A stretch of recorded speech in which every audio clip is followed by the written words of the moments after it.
Namaskaram.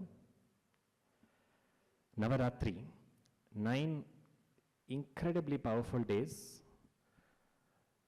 which are meant for us to look in our wardrobe and find 9 different colors.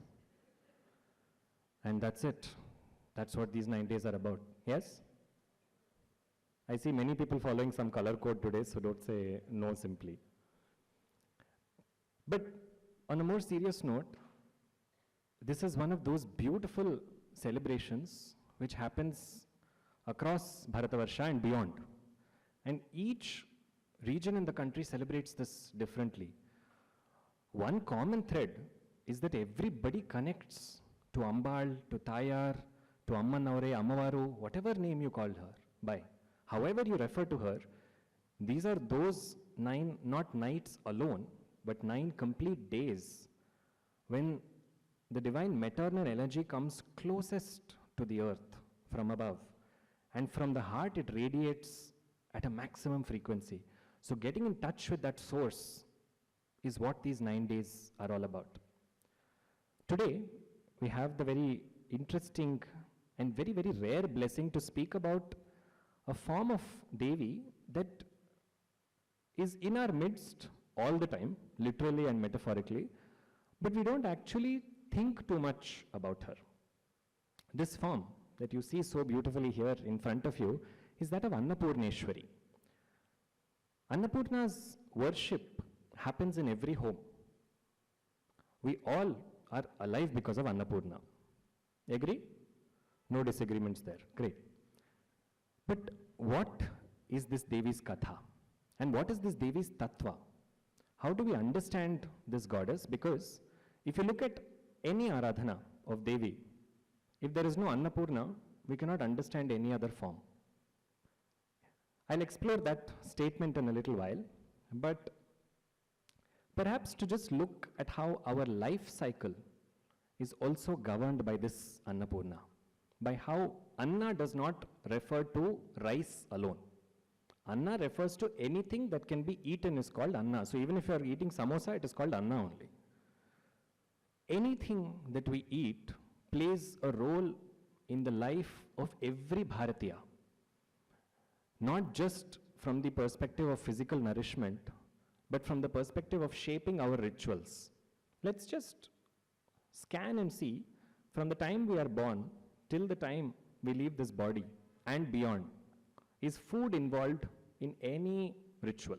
Okay, I'll ask some questions. Hopefully you will answer. Prior to somebody's birth, there is a samskara that is performed. What is the samskara called as? Baby shower. Yes, it's a phenomenal samskara mentioned in the Shodasha samskaras. This is called as the Garbha samskara. It is also called as the Srimantonnayana.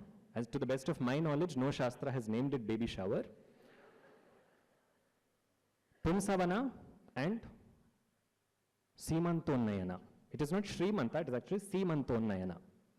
If you observe in both these rituals, does food play any part? Pumsavana is not performed very commonly now. It has become a little bit more obsolete. But in Simanta, is there any role of food? Where or what ritual involves food in Simantonnayana? Sorry? Variety rice. Rices are given to the pregnant woman. Her lap is filled with fruits. That is one aspect. Come to the birth. Soon after the birth, after Punyavachanam, etc., one of the first milestone rituals for a baby is called Annaprasna, in which feeding the baby solid food for the first time becomes a very momentous occasion. As the baby grows, irrespective of the gender, you have different samskaras, and then you have bhedas. Based on communities, you have differences in what rituals happen. But when they come of age, there are certain rituals that are performed. In Upanayana samskara, does food play a ritual? Matru bhojanam, one. Bhiksha, today which most of us know as a money-making racket in the Upanayana ceremony, because everyone is putting envelopes. Nobody is concerned about us. In olden times, it was not the envelopes that were important or present at all. It was the grain that was given to the Vatu. And the first bhiksha comes from who? The mother. Move to the ceremony of marriage. When a girl leaves her home, in the northern parts of the country, in Uttara Bharata, before she leaves, she takes handfuls of rice and she pours them. We all know because we all watch Hindi serials. So there very dramatically they'll do this. But even before the existence of these serials, this ritual was performed, signifying that this grain, which is a symbol of Dhanya Lakshmi, of Dhanyam Dhanam, this Dhanya and this Lakshmi will not leave the house even though the girl is leaving. So the girl is blessing that house and she goes. And when she comes to her new house, you will see this in Dakshina Bharatam, she brings rice from her old house. She also brings a little bit of yam. She brings other cooked and raw foods and comes and mixes them into the existing house's granary. When she enters the house, she knocks over a kalasha which has what? Rice. So the life cycle continues from here. The Gruha Pravesham that a couple does involves the boiling of milk, fruits, grains, rice, milk. And then at Dehanta Samayam, at the time that the body is left behind and the jiva goes, before the body is taken to the crematorium, amongst various rituals, milk and rice is put into the body and then sent off. And then the body converts itself from Pancha Bhautika Deha into a pinda, which is again a mound of rice, a small mudda, a little ball of rice. And the ancestor is therefore embodied in that pinda from birth, prior to birth and post-death. The importance of food. Rishi's Vijnanam, the Vijnana, the cosmic vision of a Rishi, did not see food the way we see food today. For us, food today is how much protein, how many calories, how much fat. For them, it was not nourishment alone also. It was spiritual. They saw divine energies in food. And they saw that there is some element that is ruling all this. And that elemental force, which is taking care of all this food, that is the Adhara Shakti of this universe. They did not say Annapoorna is the goddess of food. I have spent the last 1 week trying to look for one verse in any Puranam which says Annapoorna is the goddess of food, and I found none. All I found was Annapoorna is the goddess of the universe. That is why I made a statement a few minutes ago saying, without Annapoorna we will not be able to know any other Devi. Annam is the Adhara Shakti. Annam is the basis of the body. Without Anna, without food, without Ahara, there is no Sharira. Without Sharira, there is no Manas. Without Manas, there are no thoughts. Without thoughts, there are no actions. Without actions, there is no Sadgati. Without Sadgati, there is no Moksha. Bhagavad Gita came off. Starting with what? Anna. Something so fundamentally powerful. So today, as we explore not just the idea of Anna, but the force that rules it, Annapoorna, my invitation to you is, as many times as this word Annam comes, because of constant communication, we have somewhere limited this word to mean rice and rice alone. Anna has various different meanings. Today, try and take back one with you. Do not worry about making notes and what you register on your phone or what you register on your notebook. If one additional meaning of the word Anna comes into your vocabulary, internal vocabulary, it will change the way you see food. That is the objective of today's session. Today, our Katha of Annapurna, very interestingly, begins with the Katha that we concluded precisely one Navaratri ago. When we explored Devi Mahatmyam in great detail, we spent 3 days at her Padapadmas, sitting and looking at the Charitrams and gasping in awe at Mahakali, Mahalakshmi and Mahasaraswati's Charitrams.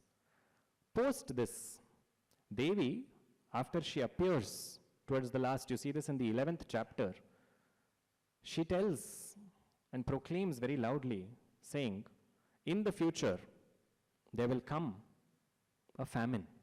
there will be a time of severe drought. At that time, I will appear because pious people have prayed to me. I will come. And when I come, I will look at all my children. Only some may pray to me, but I will still manifest for the welfare of all. That is her nature. And when I come like that, I will look at the situation, and the situation on a dry earth where everyone is parched and there is no water, no food. Looking at that, I will be moved to tears, and I will not cry from two eyes alone. I will sprout eyes across my body, and from every eye I will shed tears for the sake of humanity. And from the tears that I shed, rivers and lakes will flow again. Using that water, humanity will reconstruct itself. When I do this, the Swarupam that I will be known as is that of Shatakshi. Shata Akshi. Annapurna's work happens all with her eyes. The first mention of Annapurna comes here for us today. Shata Akshi. Through my eyes I will cry, and those tears will nourish you. This is one. And then she continues and she says, I will convert my body into every known vegetable and fruit produce which you can all consume because you have been hungry for so long and you are all dying of starvation. Then, because my body is made of various shakas, I will be known as Shakambhari. These two Swarupams, Shatakshi, Shakambhari, are Annapurna avatarams. Puranas classify them as this. And this is very interesting because she is not going somewhere and fetching the raw produce. She is becoming what we consume. Annapurneshwari for many of us is the giver of food. But these two goddesses are telling us she is not only the giver of food, she is the food. We are consuming her. And the cycle continues from there. She will eventually consume us. You have to open Taittiriya Upanishad for this, but if I open Upanishad right now, there will be a lot of people in the last few rows who will go into Yoga Nidra, so I will control myself. We consume food, and food eventually consumes us back. Just keep that thought at the back of your head. So this is the first appearance that we see in Purana Kathas of two distinct forms that clearly are referencing and talking about food and how Devi will provide this food. Using her own body, she will provide for the sake of her children. In essence, that is what Navaratri Tattvam is also about. It is about that Matru Tattvam, that overflowing love from the mother to her offspring. We are in Karnataka Desham. It is only natural and fitting that we pay homage to the mother here who rules in so many forms.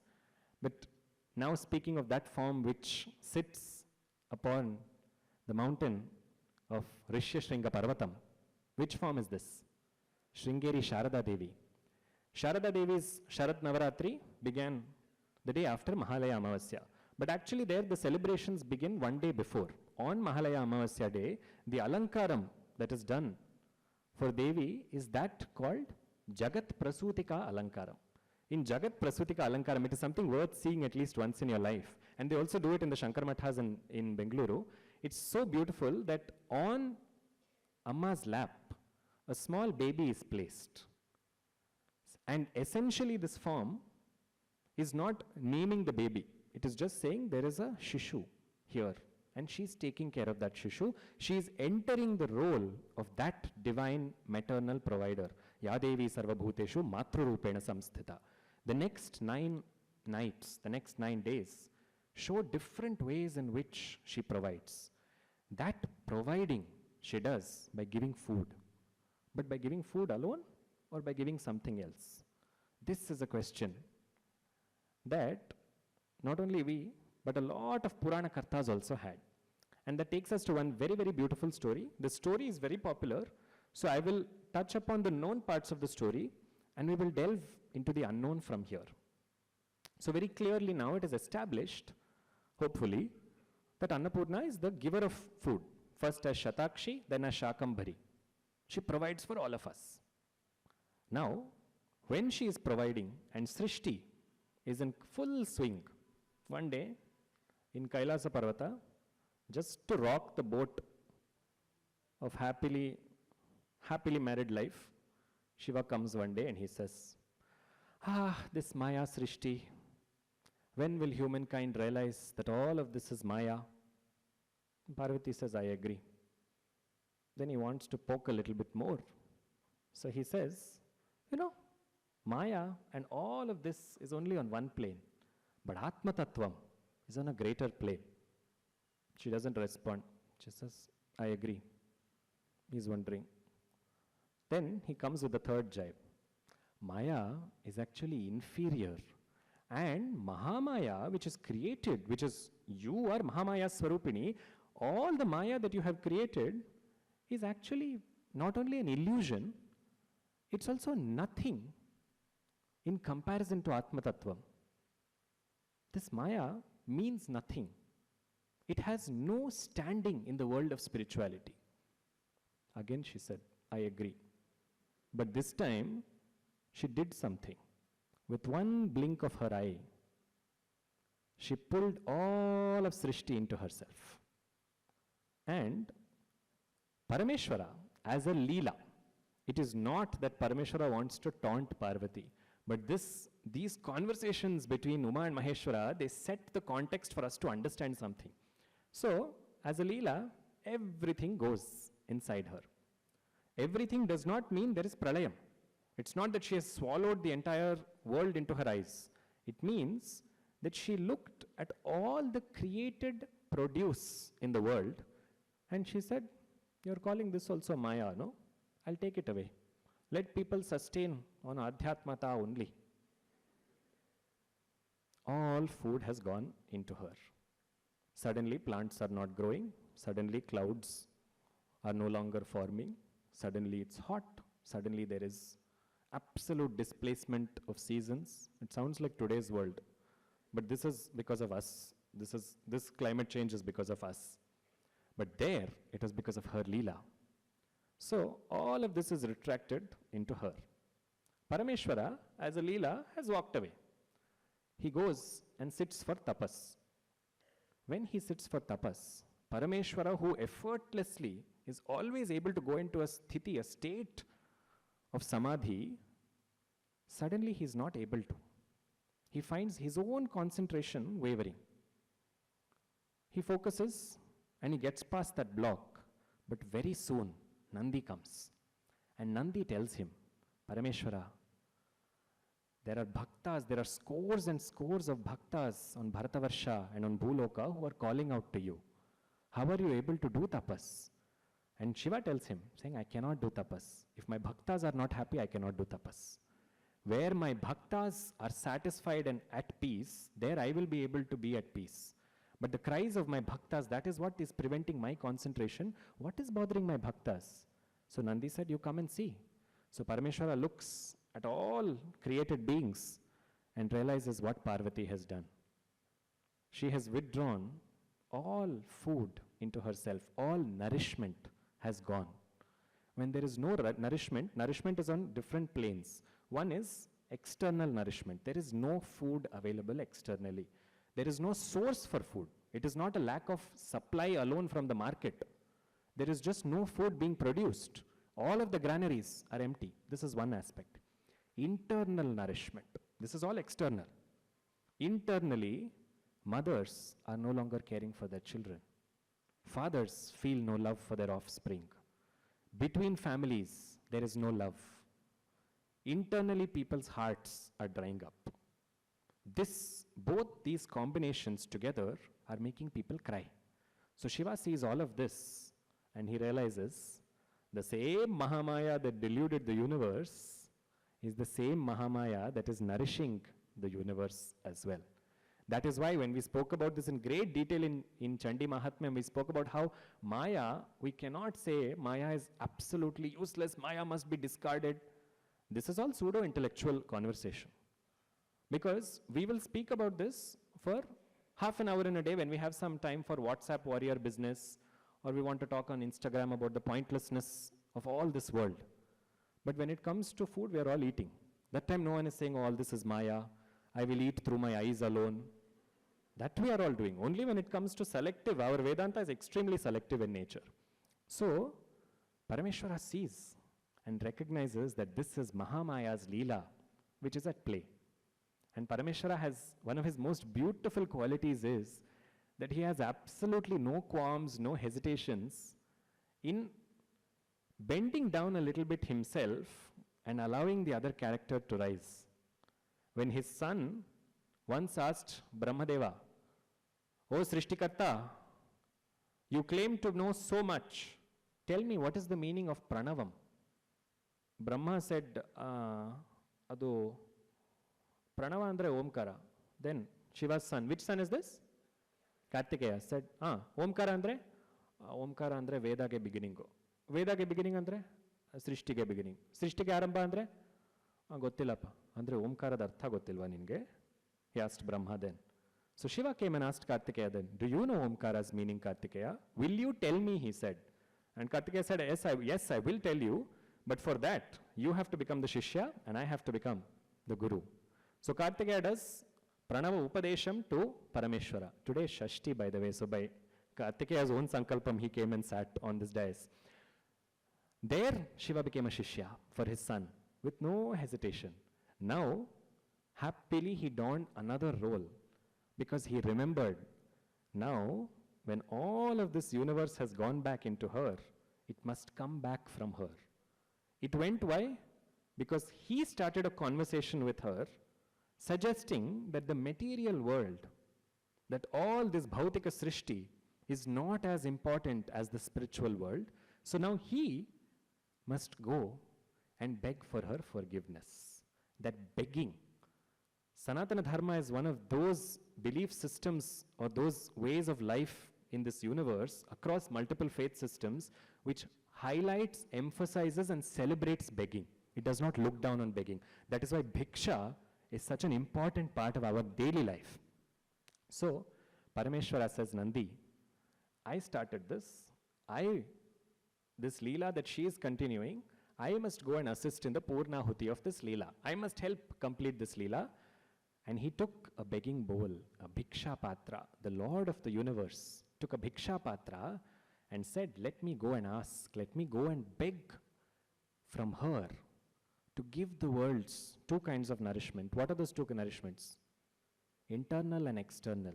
Let there be dhanam, dhanyam all around. Let there be prema and sneha inside. Unless these are happening, the body and the mind will go into despair. So Parameshwara takes the begging bowl and looks around to see where she is. And there he sees, in that Nagaram, she chose such a beautiful place for herself. This Leela began in Kailasa, but she did not end this Leela in Kailasa. She disappeared, or rather she made all food disappear into her, and then she disappeared elsewhere. Where did she go? We all know this. We all know she's in Kashi. But why did she choose Kashi? That is the rahasyam of Annapurna Katha. So, Parameshwara goes to Kashi. There is also one very beautiful story around this prior story. It is unconnected to this, saying very long ago, after Parvati and Parameshwara's Kalyanam happens, they both remained in Himalaya's kingdom, in Himavan's kingdom for a very long period of time. So at that time, Parvati told Parameshwara on one occasion saying, Sakaitappa nange, I'm bored of staying here, I want to go to my mother-in-law's house. And Shiva said, I will take you to that city at a later point of time. She says, no, I want to feel like I am a mistress now. I want to feel like I am the owner of the house. Here, all said and done, this is my mother's home. And she is the queen here. I want to feel like I am the queen. And Parameshwara smiled then and he said, not only me, not only all Kailasavasis, but all Tribhuvanavasis will know you as the queen of my home, and his home is in Kashi. So that is why she chose that Kashi, and he remembered that now. That is why she is called as Kashi Puradhishwari. So Parameshwara makes his way to Kashi. When he goes to Kashi, he sees something so beautiful. In the center of a massive Padmam, an Ashtadala Padmam, which is on top a Sahasradala Padmam.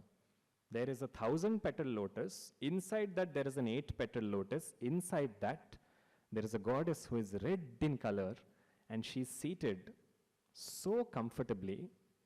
In her left hand, Vame Manikya Patram Madhurasa Bharitam Bibhratim Pani Padme. In her lotus-like hands, she is holding A patram, vame manikya patram, it has jewels. Madhurasa bharitam, it has madhurasa. Madhurasa bharitam bibhratim pani padme divyairannaihi prapurnam karadhrita manivalaye dakshine ratnadharvim. In her right hand, she is holding a massive spoon. You can say on South Tara. You don't have to imagine, it's right here for you to see actually. Vame manikya patram madhurasa bharitam bibhratim pani padmei divyairannaihi prapurnam karadhrita manivalaye dakshine ratnadharvim. Ratnangim. Her entire body is filled with jewels. She is glowing like a jewel. Ratnangim pinatungastanabharanamitam tarahoropasevyaam. The nakshatra devatas are doing namaskaram to her. Tarahoropasevyaam vande purnendu bimba pratibhatavadanam ambikam Annapoornam, he says. He goes there for the very first time and calls her Annapoorna. And when he calls and he says, before he asks for bhiksha, we all know the story up till this point, but the rahasyam begins here. When he goes, he does not immediately ask for bhiksha. He looks at her. There is this goddess seated in Kashi Nagaram, in Kashi Pattanam. Behind her, there are two goddesses, Shri Devi and Bhudevi. Both of them are looking at her and doing namaskaram to her. Shri Devi and Bhudevi, they were very specific about this. This Swarupam you will see in Kashi even now if you go, but this Swarupam is visible to the human eye only for 4 or 5 days, beginning on the day of Dhanatrayodashi or Dhanteras, all the way up till Bhai Dooj. The 5 days of Deepavali is the only 5 days in the year where this Swarupam of Annapurna, the doors are open to this. Otherwise, in the Annapurna Mandiram, there is another Swarupam, but we will come there later. This Swarupam is the Swarupam that Shiva saw. Shiva is also a part of that. You can go back home and look. The pictures of this are available online. But when Shiva came in front of her, he looked at her, called her Annapurna, and before stretching out his bhiksha patra, he does a stuti to her. This stuti that Shiva does to her is so beautiful because he did not call her the giver of food alone. Let's see how many things he called her. I will read out the stuti that Parameshwara did. You will keep account to see how many things he has called her. The one who gives, he has recognized that she is the one who is giving. In Sanskritam, the concept of giving is, the one who gives is a data. And in female or feminine, that becomes datre. Because he is doing the stuti to her. Every verse, he begins with the name that he has just called her. Namaste Annapurnaye. This is how the verse begins. I will read it out. You keep a mental note. He begins saying, Namaste Annapurnaye Shri Rupinyai Namo Namaha. My namaskarams to that Annapurna, who is the Swarupam of all auspiciousness. Namaste Annapurnaye Dhi Swarupinyai Namo Namaha. That goddess who is the source of light in this universe. Namaste Annapurnaye Jagat Dhatre Namo Namaha, Jagat Dhatre Namo Namaha. The one who is giving to the universe and the one who is holding the universe. Namaste Annapurnaye Jagaddaatre Namo Namaha. Namaste Annapurnaye Vishwadatre Namo Namaha. Namaste Annapurnaye Vidyadatre Namo Namaha. Namaste Annapurnaye Lakshmi Datre Namo Namaha. Namaste Annapurnaye Brahmadatre Namo Namaha. Namaste Annapurnaye Devadatre Namo Namaha. Namaste Annapurnaye Prithvi Datre Namo Namaha. Namaste Annapurnaye Shaivadatre Namo Namaha. Namaste Annapurnaye Vanadatre Namo Namaha. Namaste Annapurnaye Nadidatre Namo Namaha. Namaste Annapurnaye Abdhidatre Namo Namaha. Namaste Annapurnaye Dvipadatre Namo Namaha. Namaste Annapurnaye Annadatre Namo Namaha. How many came? Shodasha. 16. All that she gives, he classified in 11. But the first few also describe her Swarupam, Shri Rupinyai, Dhi Swarupinyai, etc. All of these she gives. Vanadatre Namo Namaha, Nadidatre Namo Namaha, Abdhidatre Namo Namaha. The one who is giving forests, the one who is giving rivers, the one who is giving islands, the one who is giving seas, the one who is giving the world, the one who is giving knowledge, the one who is giving wealth. Everything is you, O Annapurna. This stuti he does. And then she hears this stuti and she says, this stuti is to Maya? How come you are doing stuti to Maya? Parvati Parameshwara samvadas are extraordinary. If you look at how they catch each other, they simply allow the other to explain such beautiful facets. If you'll permit me a slight digression, there is one very beautiful conversation that happens between these two same characters before their marriage. This happens when Shiva is performing some phenomenal acting. When is this acting? When he's pretending, I don't want to get married, I don't want to get married, Sati has gone, I don't want to get married. This is all fantastic acting. Because from the corner of his eye he's wondering, when will Parvati become marriageable age? When can I marry her? When can I marry her? But he's pretending to do tapas. He cannot keep himself away from her. Then also he could not do it. Now also he could not do it. So what does he do? He goes and chooses Himavat Prantam. He chooses the mountains of Himalayas only to do his tapas. Tribhuvanas he has made. He can choose any spot. He goes there. Why? Because Himavat Putri is close by. Then Narada comes and tells Himavan, oh Himavan, Shiva is doing tapas. In your prantam, in your kingdom, you must go and do seva. So Himavan goes. Shiva is very happy, but he's wondering, when will he bring his daughter? When will he bring his daughter? After some time, Himavan comes one day and he says, can I bring my daughter? And Shiva says, no, I am a sadhu. Olgade vandu, horgade ennu antu. Parameshwara Tattvam. But this daughter also insists, so she comes the next day and Shiva sees her and he says, Himavan, I told you not to bring a girl over here. Himavan, what can he say? This is the father of the universe, Mahatapasvi. Himavan has no authority to question that. And he's shaking and Parvati says, Appa, salpa side. Na nodkoltini. Yenri Mahaprabhu, what is your issue? She said. He says, I am a tapasvi. Said, gottayt nange, I know, I can see. Says, tapasvis have nothing to do with women. She says, you do your tapas, why are you concerned with me? And he says, do you recognize that women are a part of Prakriti? And I do not want to be caught into this trap of Prakriti. So she says, oh, okay. So your tapas, who are you doing tapas for? And he says, I'm not doing tapas for anybody. My tapas is sustaining the worlds. She said, oh, okay. So the worlds include what all? So he describes in great detail, he says, this is what all the worlds are composed of. And the worlds also include Prakriti. Oh, your tapas is the source of Prakriti, and a woman who is a part of Prakriti is now threatening your tapas so much. Make up your mind. Are you in Prakriti's control or is Prakriti in your control? And she stuns him then. And then he says, Himavan, let your daughter come. Very shane, extremely intelligent girl. Tumba ushar. Then also she caught him in a web of words. Now also she caught him in a web of words because she is Vagadhishwari. Every word that she uttered there talks about Sankhya Yoga and the essence of how to understand every element of nature. Now, every word that they speak is pure Vedanta, about the nature of Maya, about the nature of Atman.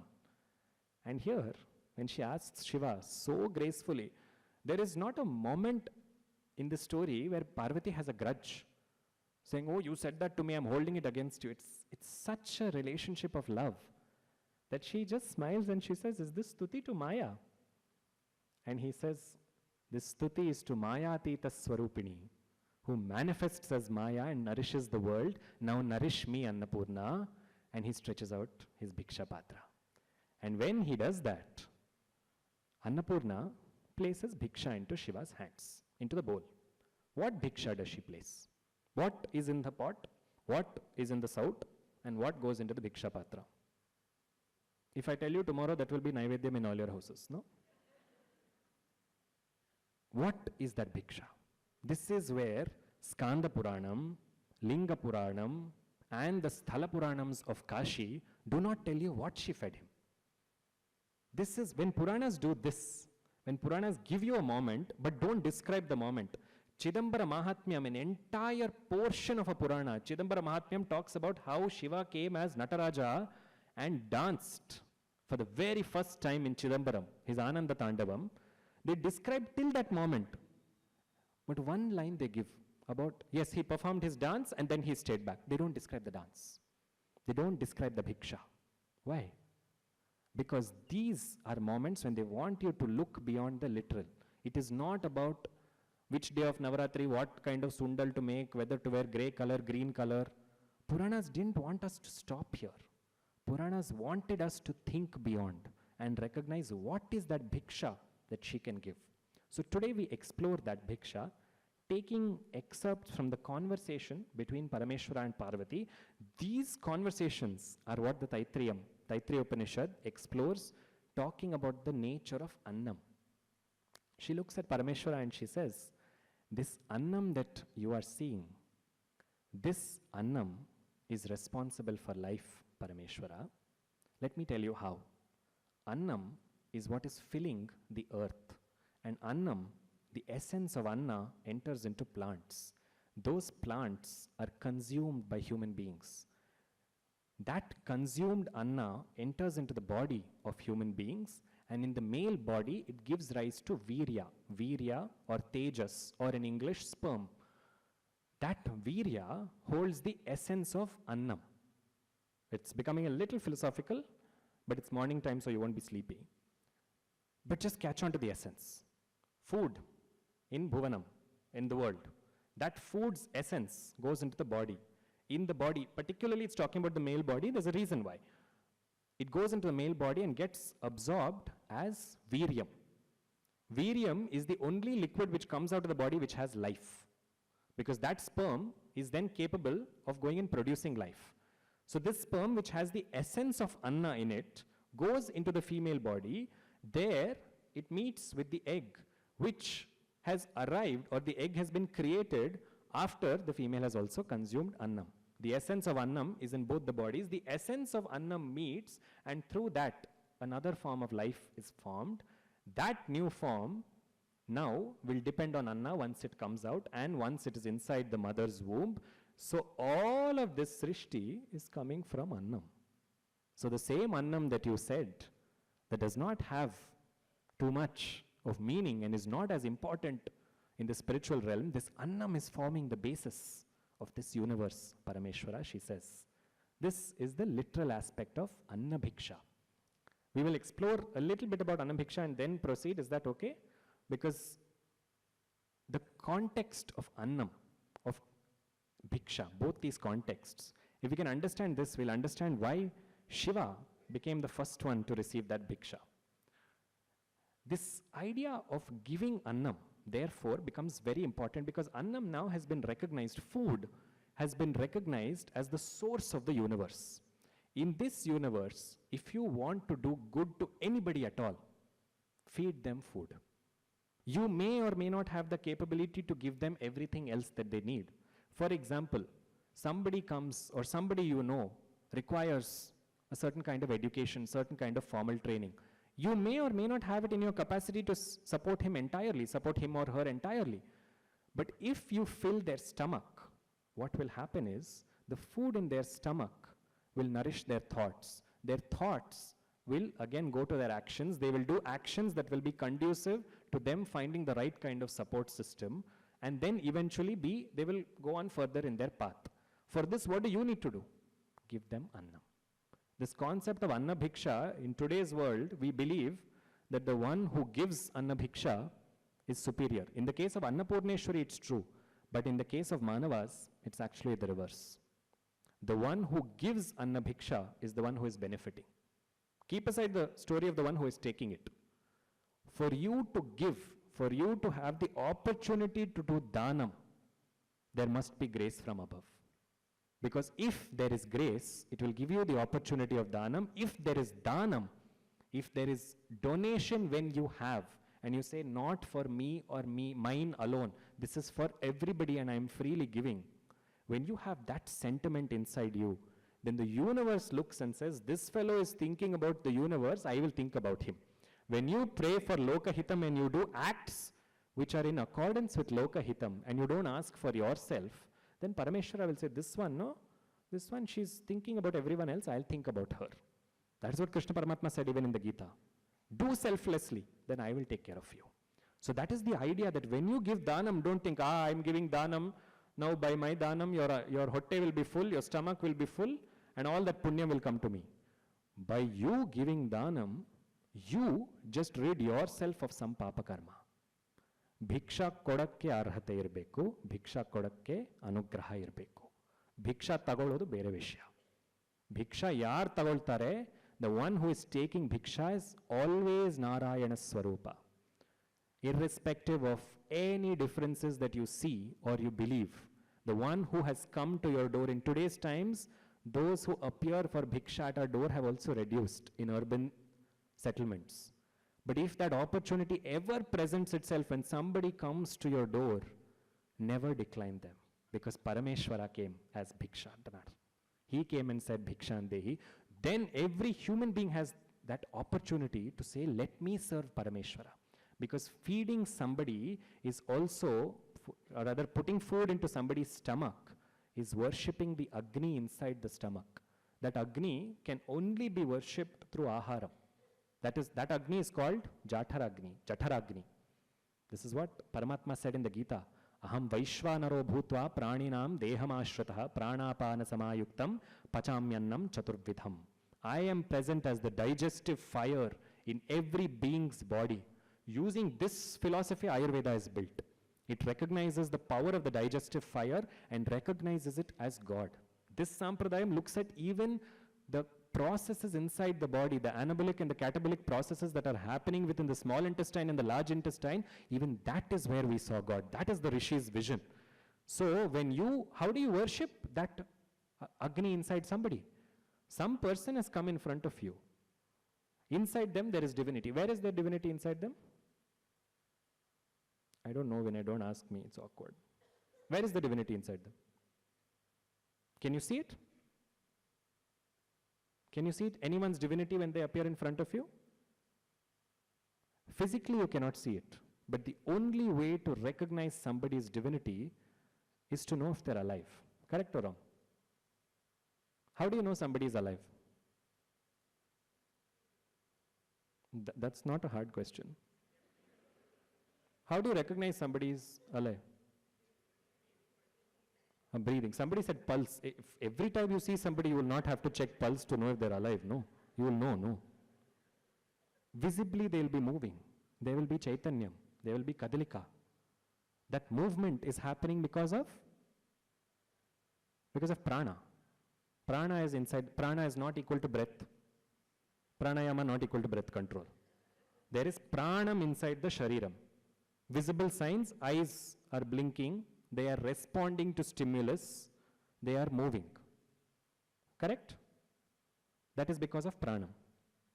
Pranam is sustained by what? Annam. Pranam is sustained by Annam. Parvati tells Parameshwara this. Pranam is sustained by Annam. Pranam and Annam are no different from each other. So, if you give somebody Annam, it is equivalent to giving them Pranam, and there is no greater Dhanam in this universe than Prana Dhanam, and that is why the greatest givers of this universe are all mothers, unequivocally mothers, because they are all Pranadatas.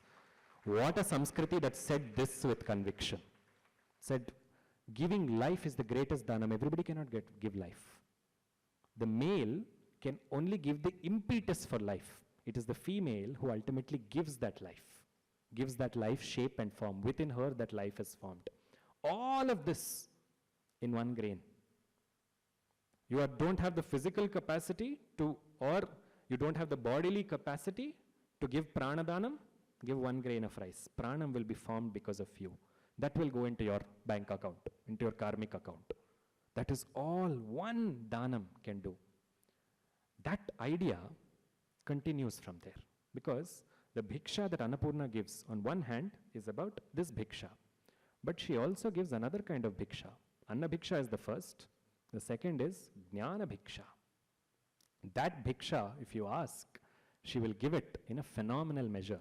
I have shared this story earlier on many occasions, but when I speak about Annapoorna, to not share this would not be entirely fair, so we will mention this and allow her to see in what capacity we absorb this. She stays in Kashi Puri, for which there is a reason. In this Kashi Pattanam, Shiva says, Annapoorna, henceforth you will be the ruler of Kashi. Anybody who comes here, may they have your grace. So therefore, he also blesses her, saying, those who have Kashi Vasa Phalam, those who have the fruit of living in Kashi, they will never have to worry about Daridram. Their homes will always have dhanyam. I'm sure many people in the elder generation know this, that previously, when any stock of grain in the house finished, we will never use a phrase saying it's over. You will never say biyam aipoindi.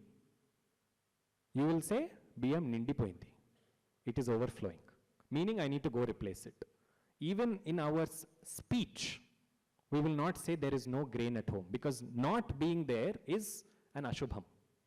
May it always be full, anta helodikke we say it is going to be full, or it is always full.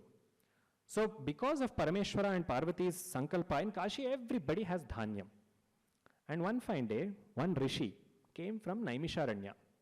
This rishi, a phenomenal rishi, and this story is not being told to degrade him in any way.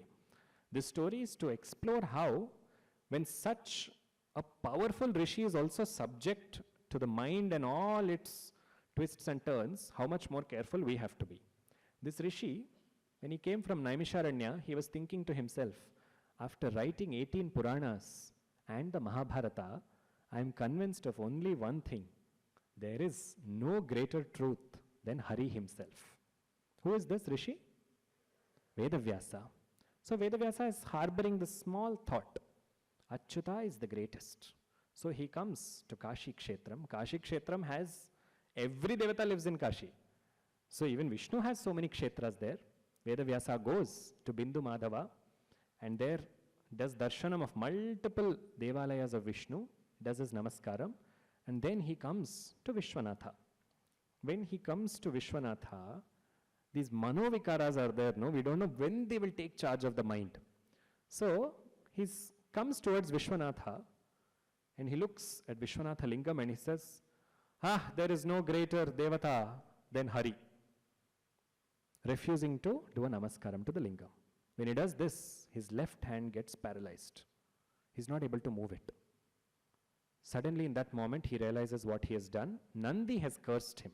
Nandi, who is right there eternally in Kashi, looking at Vishwanatha, Nandi has cursed him, saying, you come here to do Shivaninda. That is not Vishnu Preeti. Having one Ishta Devata does not mean Dvesha for another Devata. You need to learn your lesson, so his hand gets paralyzed. Meanwhile, Vishnu appears to him, to Vyasa, and he says, Vyasa, you are not able to speak and your hand is paralyzed because of what you have said. Shiva is so dear to me, by insulting Shiva, you are insulting me. I will do you a favor, I will touch your throat and I will release you from the curse. Do a stuti for Parameshwara. So Vishnu does this, touches Vyasa on the throat, and immediately Vyasa composes the Vishwanatha Ashtakam. And Vyasa is freed from this curse. So Jnanodayam has come. But Jnana Bhiksha has come in part. Jnana Bhiksha is not always a pleasant experience. Because to receive Jnanam, we need to be able to hold it in our body entirely. And not all Jnanam is taught on a full stomach. Rule of Kashi. So, after this episode, Vyasa remains in Kashi with 10,000 students of his. One day, Parameshwara tells Annapurneshwari, Vishwanatha tells her, by my sankalpam, I want to teach Vyasa a very important lesson. Only part of that lesson got covered when he did not bow down to me that day. He has recognized Harihara Abheda now, but there are some things more that he must recognize. By my sankalpam, I want something to happen. I want all the people of Kashi, when Vyasa and his students go out for bhiksha, all those people should not feel like giving him bhiksha. This is an interesting aspect, because when we see somebody, if we automatically feel like giving dhanam to them, that means their samskara and our samskaras are matching. If something is preventing us from giving dhanam, that means there is some blockage, some karmic blockage. Has it ever happened to you? When you have seen someone and you have not felt like giving? Has it ever happened to you when you have seen someone and felt like giving? You can admit to both, because this is human nature. It's inside the mind. Some people we feel like, some people we say, no, something is holding me back. It doesn't make us bad people. It means there is some superior force acting on us saying, no, not now. And that is Maya. That Maya Shakti suddenly spreads across Kashi. Every home, Vyasa's 10,000 students go out for bhiksha. But in every home, strange excuses. Oh, somebody passed away in my house today, we cannot give you bhiksha. Oh, my husband has not yet finished his yajna yagadi karyakramas, so we cannot give you bhiksha.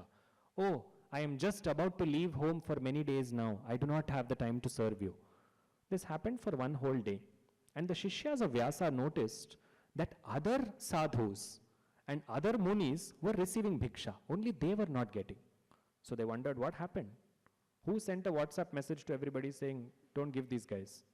So they go back to Vyasa and tell him this. A whole day has passed. Adhyatmikata is beautiful on a full stomach. On a hungry stomach, no, all of our inner real feelings will come out. That is why English coins a very beautiful term for it called hangry.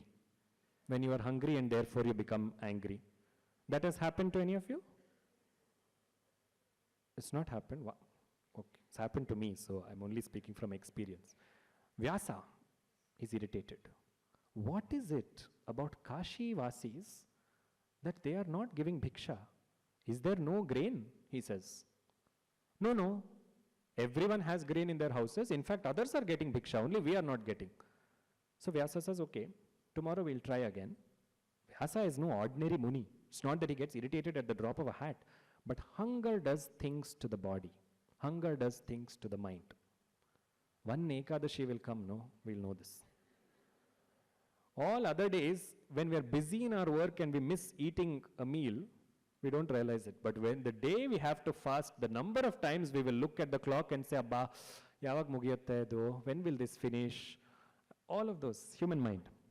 So Vyasa says, okay, we'll sleep on an empty stomach today. We'll see what happens tomorrow. So the next day comes, same situation repeats. This time Vyasa himself goes out. And when Vyasa himself goes out, everywhere he is met by closed doors. Some people don't even come out. This is tiraskaram. It's an insult to him who has come. But he doesn't know why it's happening. The sun is about to set. Vyasa will not eat after sunset. Many Yatindras follow this niyama. So, as the sun is about to set, he takes his bhiksha patra and all that hunger inside his body for 2 whole days of not having anything at all, he takes the bhiksha patra and he throws it. Saying, Kashi Vasis have become proud. Because Kashi Vasam, those who live in Kashi know something. That for 3 generations, there will be Akhanda Vidya in that family. Kashi Vasis have become proud of that, so they don't want to do Dhanam anymore. They think it is their birthright. Kashi Vasis have become proud because they know if they die in this Mahanagari, they will attain moksha. They don't want to work for moksha anymore. All these thoughts come to him. That anger builds up and he says, I curse this city of Kashi and the Kashi Vasis that for 3 generations there will be no Vidya and no moksha for anybody over here. Lays a curse on Vishwanatha's home. Anger can make us so deluded that we don't even realize what limits we are crossing. This is not to insult Veda Vyasa. It is to say, for such a Mahatma, if that can happen, imagine ordinary beings like us whose emotional regulation is far less. When you utter something angrily, even if you have this much of sadhana that you are doing, it will come true. That is why elders said, when you are angry, control the tongue. Even if you want to say something, swallow it. Don't let it come out. Vak Shuddhi will lead to Vak Siddhi. Vyasa has said this. He's thrown his bowl and he's walking away. And one woman suddenly comes out from a house. And she looks at him and she says, Yatindra, today my husband has not eaten anything because he is a Gruhastha and he follows Gruhastha Dharma. In Gruhastha Dharma, until an Atithi is fed, until that moment, the Gruhastha will not eat anything themselves. So my husband is an Uttamottama Gruhastha, she says. She is very happy to please her husband and to praise him also. She says, he is an Uttamottama Gruhastha. He has been waiting all day for somebody to come and to accept his Atithyam and eat a meal in our house. If somebody comes to your house and eats a meal, your house will be blessed. So this is what this lady tells Vyasa. And Vyasa says, so beautiful the poetry in the Kashi Khandam is, he looks at her, she's dressed ordinarily. But his first question to her is, Are you Lakshmi Devi who has abandoned the lotus? Because the lotus will close at night and it's almost sunset now. Have you abandoned that lotus and come here to Kashi, which is glowing like a sun? In all that anger, still so much poetry. Because there is so much appreciation for this city. Are you Bhavani? The same Bhavani who is the ruler of Kashi? Are you the goddess of the three worlds? Are you an Apsara? I don't think you're an Apsara. I don't think you are a Divya Kanta. I think you are Jaganmata because you are radiating with Varchas. She looks at him, she smiles and she says, Adyenu gottilla nange. I'm just an ordinary Stree who is following my Pativrata Dharmam. Will you be kind enough to come and accept our Atithyam? Vyasa looks and he says, I will come, Mahatali, because your vak is so sweet that when you open your mouth, I automatically feel called to come closer. But I have a niyamam. I will not eat after Suryastam. I will not eat at Suryasta Kalam. That is also a Punya Samskaram, not to eat when the sun is setting, when the sun is rising. Those who have the habit of Sandhya Vandanam or Sandhya Archana will follow this rule, that we don't eat when the sun is rising and when the sun is setting. So, Vyasa looks and he says, that is one niyamam. And she says, if you come immediately, food is ready.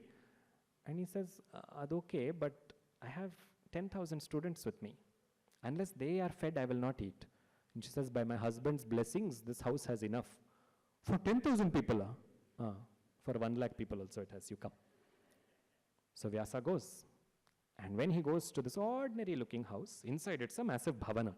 There are people who have arranged for all the students, their feet are washed, they are given madhuparkam, they are seated down comfortably in a pankti and food is laid out. She herself comes and feeds them. And all of them are given. They are given food and then she utters, Truptirastu. May you be satisfied. When you feed somebody, this is a beautiful vakyam to say, rather than bon appetit. If you can say Truptirastu, you can invoke the language that our rishis used. May you have Trupti. May you be satisfied, because if you are satisfied, the Paramatma inside you is satisfied. If the Paramatma inside you is satisfied, you will bless the place where you have eaten. That is why we have the phenomenal habit at the end of a meal to say, Annadata Sukhi Bhava. May the giver of this food be well. So, Vyasa has also said the same thing. The meal is over, and now both the husband and the wife come to do namaskaram, because when you feed somebody, you are blessed because they have come to your house and they have eaten. So you have to do a namaskaram to them. Any Atiti who comes to your house is blessing you. So immediately, the Dampatis come out, they do a namaskaram, and they're talking to Vyasa. Now mood is also okay, no? Salpa valag hodre hangry will become so pleasant. Happened? Not happened to any of you. Hey, I'm speaking to some Yatindras who don't have any emotional fluctuations. I am only admitting to all my shortcomings here. When this hunger is replaced, just some warm food in the stomach after being hungry for a prolonged period of time, today by God's grace, many of us don't know what that feels like. But countless people still feel it every day. They feel hunger in their body, they feel it in their hearts. And to such a person, the only rule for Annadanam, which is given, is feed somebody who is hungry. Don't look at their jati, don't look at their gender, don't look at 5,000 things. Feeding someone who is hungry is the greatest bhagyam, because that Jataragni is asking for something to be placed. If you have the honor of doing it, do it. So this Dampati, or these Dampatigalu, they did this. And now, they sit down for a small chit-chat with Vyasa, because this lady says, you're such a Yatindra, so much tapas you have. Tapas sampannaha, she calls him. And then she says, you have come to Kashi, which is a Mahanagari. So tell me, when somebody lives in a Mahanagari like Kashi, what dharma should we follow? She is asking him. Now I presume you know who she is. So Vyasa looks at her and he says, you are already following such uttamottama dharma, unnata dharma you are following. You and your husband together are performing gruhastha dharma to such perfection. What dharma is left for you to follow? And she said, okay. I'll ask more specifically, Munivara. I am saying for anybody, what is the dharma that they should perform when they are in a punya kshetra? So Vyasa thinks and he says, the first dharma they should perform is being kind to people over here. This is what Vyasa says. Immediately, the husband speaks. So was that kindness shown by you to the city of Kashi, Munivara? Vyasa was cornered. He didn't know what to say, but he recognized what was going on. Immediately, the man continued. Tapas is seen as a virtue by you. Dharmam is seen as a virtue by you. Dhanam is seen as a virtue by you. Vak, patutvam is not seen as a virtue by you. Placing a shapam on the city of Kashi was seen as a virtue. Tell me something, Munivara, he says. Vyasa is shaking. He says, what? If somebody does not get something, this question is very important to understand Annapoorna Tattva. If somebody does not get something because of their own karma, what happens if they blame the outside world? Tell me as per Shastra, if you don't get something that you are trying to get, no matter how much effort you put into it, if you don't get it because of something which is missing in your own journey, your own karma, and you still blame the outside world and you curse the outside world, what will happen to that curse according to Shastra? Vyasa says, cannot even look at that man anymore. He puts his eyes down and he says, that curse will fall on the person who said the curse. That man now converted himself in 1 second to Parameshwara and said, Tathastu. That curse will be on you for speaking of my Kashi like this. You know what Vyasa did in that moment? Fell at Bhavani's feet. He fell at her feet and said, Annapurna, you appeal to him. I was hungry. I didn't know what I was saying. I cursed Kashi, which is a Punya Kshetra. It was a mistake. But now, he is banishing me from Kashi. He is telling me that I cannot step into Kashi. You appeal on my behalf. Parvati can appeal. Only Parvati can appeal. Only Lakshmi can appeal on our behalf. This is the basis of Vishishtadvaita Sampradayam as well. And Parvati looks at Parameshwara and she says, he has made a mistake.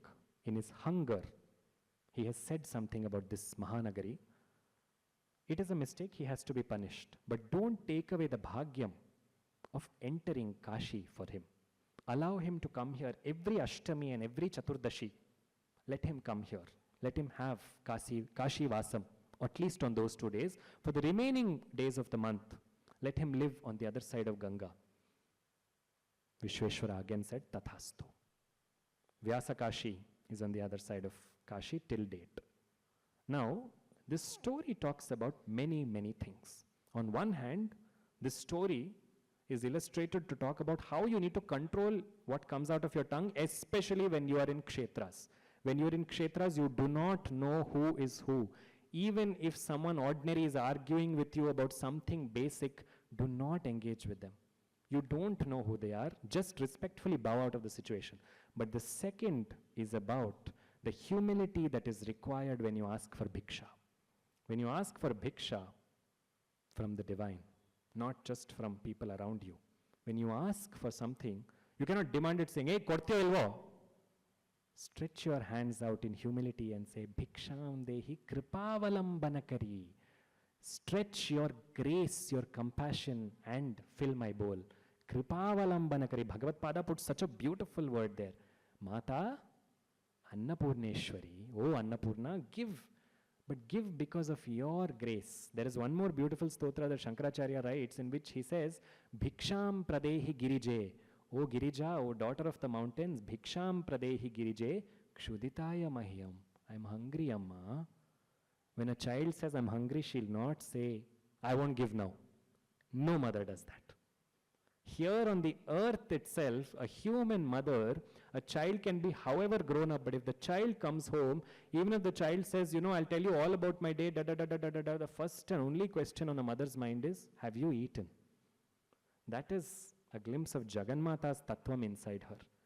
That is not to be ridiculed saying, Yenamma yavaglu ide keltya nino. That is Jagannata's karunyam which is flowing out. When in a human mother it is there in this capacity, imagine in the universal mother. That Jagannata had that karunyam for Vyasa, but also this story serves as a reminder saying, For some reason, if something is not coming to you, don't resort to this. Learn to stretch your hands out, asking for jnana bhiksha. Jnana bhiksha is required in moments when you're about to lose your temper, when you're about to lose your sanity and say something that you will regret. Vyasa said something that he regretted. Don't allow that moment to happen to you. In that moment, ask her saying, give me jnana bhiksha. That bhiksha, if she gives you, you will immediately have the vivekam, the sense of discernment saying, no, I should and I should not say this. Jnana bhiksha, that jnana bhiksha also she gives in Kashi only. There was one phenomenal yogi in Kashi. He had a disciple who he brought from Dakshina Bharatam and brought him to Kashi, and he gave him the Upadesha of Srividya mantra. Once he gave him this Upadesha, this boy internalized that mantra 24/7. Nothing but the mantra was on his mind. And with an innocent question, he asked his guru, how do I know if I have attained mantra siddhi? If my mantra has borne fruit, Gurugalu, please tell me. So the guru pointed him to the river and said, take a bath in this river. Go and dip yourself inside this river. You will know. Which river is that? That is Ganga. In Kashi Kshetram this happened. Which other river will it be? That being went in, uttered the mantram and went inside the water. When he came out with a veena, and the veena had an upward yali. The yali mukham typically faces downwards. This veena alone has a yali mukham facing upwards, signifying the urdhva kundalini, which is going to happen as a blessing for this person. And this veena came out with the words Rama, Rama written on it. He received this veena, came to his guru and he said, by your blessings, Kashi has become Annapoorna to me. See the sentence? Kashi has become Annapoorna to me. Annapoorna is not in Kashi. Kashi is Annapoorna. In Kashi, everything is willing to give you bhiksha. Ganga gave him bhiksha. Ganga became Annapoorna.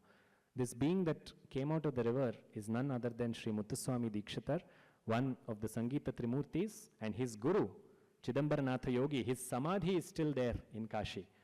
This is another example of Jnana Bhiksha.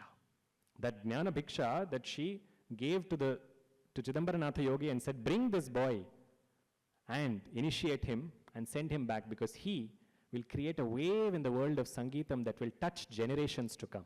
This is Jnana Bhiksha. Is this all the kind of bhiksha that she can give? Can she give anything else?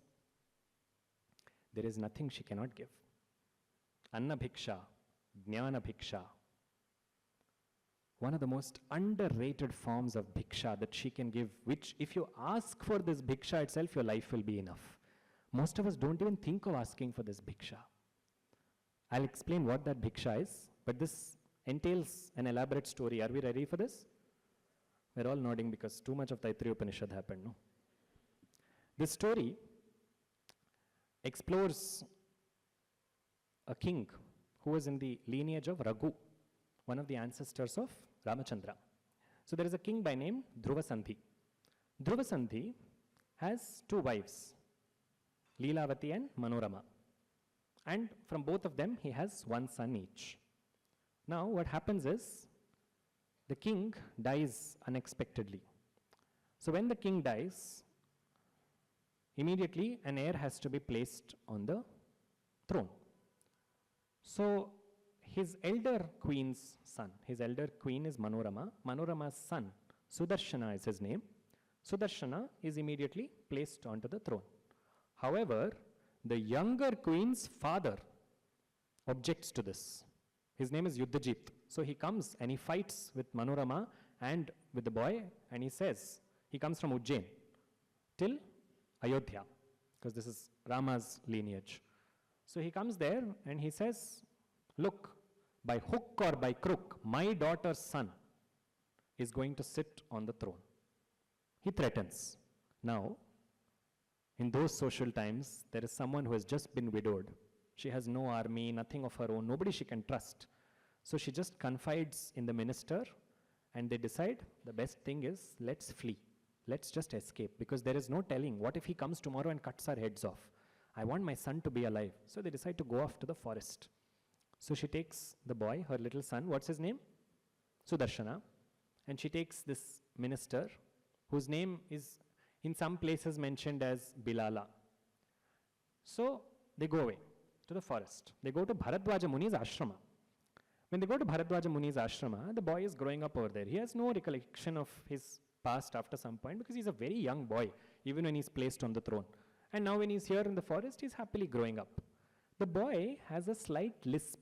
So there are some words that he's not able to say very clearly.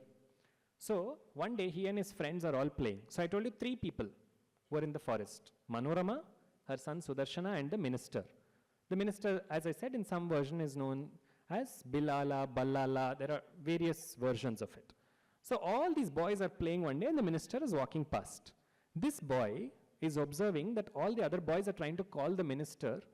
So they're simply to tease him, they say, Kliba, Kliba, Kliba, Kliba. Because of Ballala, Bilala, they mix up the words and they say Kliba. This boy has a lisp. So he is not able to say the full word Kliba. Some people have certain speech difficulties. He's only able to say the first part of the word. What is the first part of the word? Kli. He likes that. He doesn't know what happens that enters his system. And as the Devi Bhagavatam puts it, with no guru other than destiny, destiny becomes his guru and this namam enters him. He says this left, right, center, 24/7, Kli, Kli, Kli, Kli. And he doesn't know what's happening inside his body, but every time he says it, he feels something very special.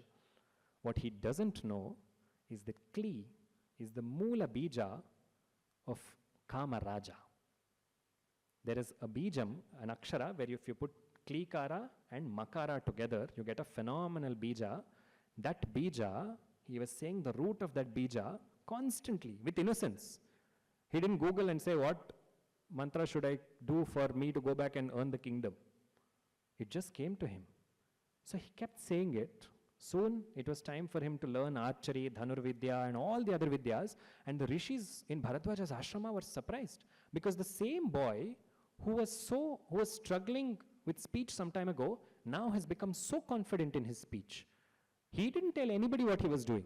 He himself didn't know it. He just kept saying this. One fine day, one evening, when he was by the river, he was saying this bijam constantly, and suddenly in front of his eyes, with a blue light emanating from her being, just as the sari that you can see here, this Swarupam appeared to him, bearing Shankha Chakra Gadashanga Grihita Paramayudhe Prasida Vaishnavi Rupe Narayane Namostute. Vaishnavi, atop Garuda, comes to him with Shankha Chakra, and she gives him a darshana saying, "Oh young Sudarshana, you are chanting my Bija Mantram." And now, that Bija Mantram has mixed inside your Bhakti Rasam. And now I am always going to take care of you. Let me tell you the future you have in store for you. You are meant to be the king of Ayodhya. Very soon, you have to go to Kashi Kshetra. See, Annapurna Katha means somewhere Kashi will come. You have to go to Kashi Kshetra, where a princess, Devi already tells him the future. A princess is waiting for you. Go and claim her. I will be there to support you. So Sudarshana is very thrilled by this. He goes and tells his mother, Manorama, this news. And she's very surprised. And she says, a princess is waiting for you and you will become the king of Ayodhya? That doesn't seem likely to me at all. Look at where we are. We are here, far away from my co-wife's father. Because if he knows that we are here, in fact, he had come to Bharadwaja's ashrama also and he had tried to forcibly take away Manorama. It was Bharadwaja who said, in my ashrama, if you transgress dharma, you will receive the same fate as countless others who have burnt by the virtue of Rishi's tapas, so you back off. So that's when the king realized, okay, situation salpa uncontrollable agide, I'll take 2 steps back. So he went away, but he knows they're here. Meanwhile, what happens? This princess hears about a prince in the forest and she's fallen in love with this prince. She's not seen him because he didn't have an Instagram profile, so she didn't see him. But she's fallen for him. And she has told her father, if I marry anybody, it will be that crown prince who is hiding in the forest, Sudarshana. So her father says, look, I don't know how Sudarshana is going to come because I am supposed to organize a Swayamvara for you. How will Sudarshana come? So, let's see. He goes ahead and he organizes the Swayamvara. All the kings have come there, including Yuddhajit. Yudhajit is the one who came and threatened Manorama's son because he's worried that his grandson will be removed by Sudarshana. I know that there are a lot of names, but I want you to focus on the elements of the story, even if you're not remembering the exact names. So all these kings are in attendance, and now this girl, whose name is Shashikala, is aware that all the kings have come for her to choose from. When she sees all the kings lined outside the palace door, they've all come with their entire retinue. She goes to her father and she says, I will not marry anybody except Sudarshana. And father says, they're all here. She says, okay, Swayamvara Dharmam, they have all come. But my Dharmam, I have already chosen my husband. Swayamvara makes sense when I still have to choose. I don't have anybody to choose, I've already chosen him. So there's no question of this. Father thinks about what to do, and while this is on his mind, he tells the kings, he goes honestly and he tells the kings, my daughter has already chosen her husband, Sudarshana. All the kings are infuriated, saying, if that is the case, why did you call us here? Just to insult us? And he says, no, I did not. I didn't know that this would happen. But this is Devi's wish. He is also a Devi Bhakta. So they tell him, listen, Sudarshana, they tell the king this, sorry, not Sudarshana. They tell the king this, saying, if Kashi Naresha, if you think that we are all absolutely people who have nothing else to do in our lives than to come here all the way for a Swayamvara, then be told, actually, sorry, booking agoito, then please don't be under the impression that we will let you go. If you don't bring your daughter out, we will all attack your city. So he panics a little bit and he says, you give me time till tomorrow morning. I'll see what I can do. They all go. Meanwhile, he calls his daughter and his new son-in-law. He gets them married in his palace in the secret of the night. And next morning comes back and faces all the kings and he says, sorry, they're wedded now. There can be no Swayamvara. The kings immediately decide to attack. As soon as they decide to attack, Sudarshana, who was so timid and so concealed in the forest, he also says, I will support my father-in-law, and now a war begins. When the war begins, it goes on for a few minutes, but suddenly in the skies, there's a loud roar, and they all look up to see someone that they have never seen before. All these kings are amazed, because the being that has come with the Tarjani mudra. Tarjani is this mudra, saying, watch out. The shloka says, Vidyuddama samaprabham mrigapati skandasthitam bhishanam. Vidyuddama samaprabham, she looks like a streak of lightning. Mrigapati skandasthitam, she is seated on the back of a tiger. Mrigapati is also lion, the king of animals. Mrigapati skandasthitam bhishanam, she is scary to look at. Kanyabhi karavalaketa vilasat tastabhira sevitam. Around her, there are kanyas worshipping her. That is why we do Kanya Puja and Navaratri, because those kanyas are always around her. And in her hand, there is a sword. And she is holding various ayudhas. Chapam, Gunam, Tarjanim. Chapa, the bow. Gunam, Pasha, Tarjanim. Bibhranam, Analatmikam, Shashidharam, Durgam, Trinetram Bhaje. This Durga, who is glowing like fire, she, in a thunderous voice, she says, that is my devotee. If anybody lays a finger, you see. All the kings are stunned. The Devi Bhagavatam describes this, but an Upapurana mentions something, actually a folk version, not an Upapurana, a folk version mentions something else, saying, one king alone is able to muster up courage, saying, on what basis are you saying that that is your child specially? And she answers in one word and she says, I gave him my Nama bhiksha. I gave him mantra bhiksha, the third kind of bhiksha, Nama bhiksha. If Bhagavat Nama enters your ears and it stays with you saying, I want to chant this Nama again and again and again, and I know that there are such people here in the audience, they have received Diksha. They have received Annapoorna's bhiksha. That bhiksha this boy has received, that is why he is my child. She says this and she says, anybody wants to fight? Anybody in the mood? All the kings say, Badapa, Paragila. Sorry. She says, apologize. Apologize to the princess, to her husband, and to the princess's father. And they do this, and they all thank the king because of whom they were able to have darshanam of Durga. And the goddess looks at both of them, and she blesses the couple, and she asks them, ask me for something. And the boy says, Sudarshana says, I am going back to Ayodhya by your grace now, and I will go and will win that kingdom. Come back with me. And she says, not only will I come back with you, but every year, for Sharad Navaratri, you must have an Utsavam for me in Ayodhya. That continues in Ayodhya till date. It is our bhagyam that we are speaking about it during that very Navaratri.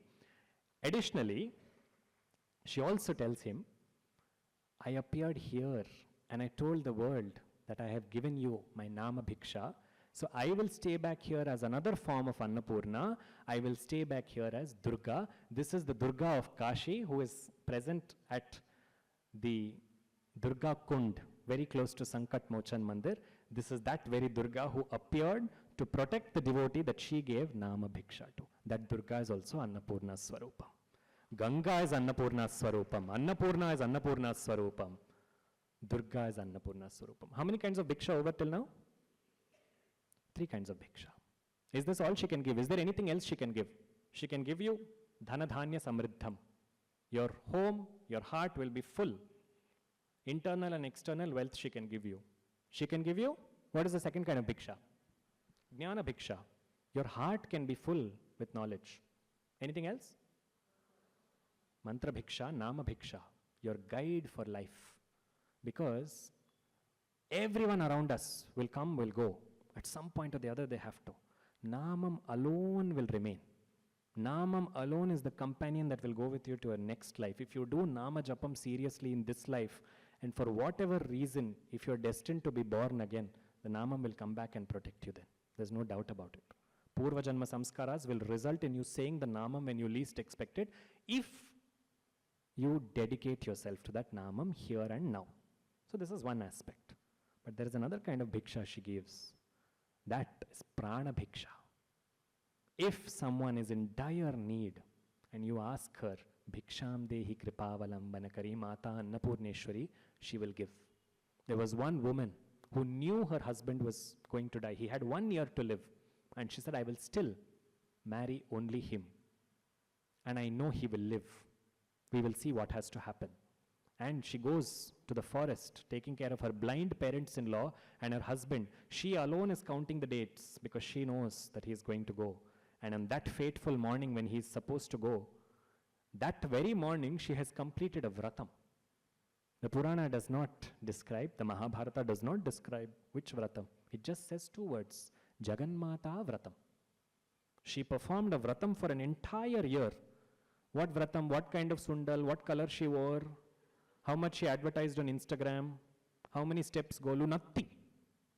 It just said Jagannmata vratam.